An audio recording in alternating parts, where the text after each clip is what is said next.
Para analizar el voto de confianza del Congreso de Perú al gabinete del presidente Pedro Castillo, tenemos el comentario del doctor Juan Cruz Olmeda, profesor e investigador en el Centro de Estudios Internacionales del Colegio de México y director de la revista Foro Internacional. El gobierno de Pedro Castillo comienza a dar sus primeros pasos en Perú y en días pasados ha sorteado una prueba que en términos formales parecía menor, pero en términos políticos se blandía como una amenaza que podía hacer trastabillar los planes de la administración.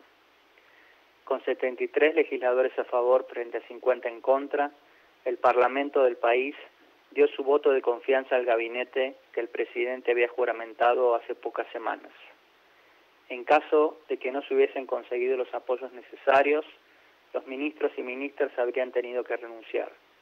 También se abría la opción de que el presidente pudiese disolver la asamblea y convocar a nuevas elecciones.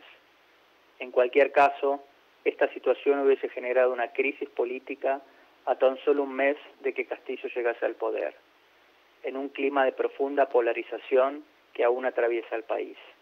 La posibilidad de quitar la confianza a los y las ministras es una prerrogativa del Congreso peruano desde hace varias décadas. Sin embargo, fue recién durante el gobierno de Pedro Pablo Kuczynski que los legisladores, en ese momento encolumnados en su mayoría en el partido fujimorista Fuerza Popular, comenzaron a hacer uso reiterado de dicha facultad y forzaron la salida de varios ministros de dicha administración.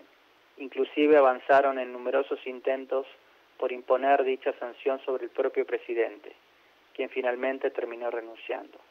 Ante dicho panorama, su sucesor Martín Vizcarra contraatacó haciendo uso de la posibilidad otorgada al presidente de disolver la asamblea y convocar a nuevas elecciones.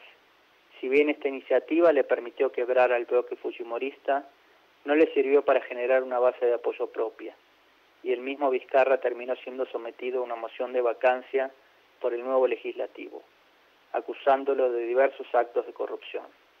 El mandato debió ser completado por un presidente interino. El breve raconto anterior sirve para contextualizar por qué el uso de estos instrumentos, establecidos en la Constitución con el objetivo de promover mayores alineamientos entre el Ejecutivo y el Legislativo, ha estado detrás de las crisis políticas que se han convertido en recurrentes en Perú durante los últimos años. También sirve para dimensionar por qué algo que parecía un trámite se terminó convirtiendo en una potencial sentencia de muerte para el gobierno de Castillo. Es importante, sin embargo, ampliar el panorama para tener en cuenta la foto completa.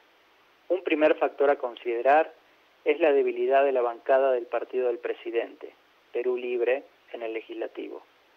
El hecho de que la primera vuelta de las pasadas elecciones presidenciales arrojase un resultado sumamente fragmentado se tradujo además en una composición del legislativo con similares características. Ya de cara a la segunda vuelta, Castillo se acercó a fuerzas de centroizquierda más moderadas, como Juntos por Perú, encabezada por Verónica Mendoza. De hecho, algunos referentes de los equipos técnicos de dicho espacio, como el economista Pedro Franque, comenzaron a trabajar en la generación de un plan de gobierno para Castillo. En un clima de alta polarización, en el cual la candidata Keiko Fujimori agitó el fantasma de que una victoria del ahora presidente abriría las puertas para que el país adoptase un modelo socialista, dichas figuras moderadas sirvieron no solo para conducir encuentros reservados con inversores, sino para mostrar a la población que un potencial futuro gobierno de la izquierda no generaría un terremoto como el anunciado.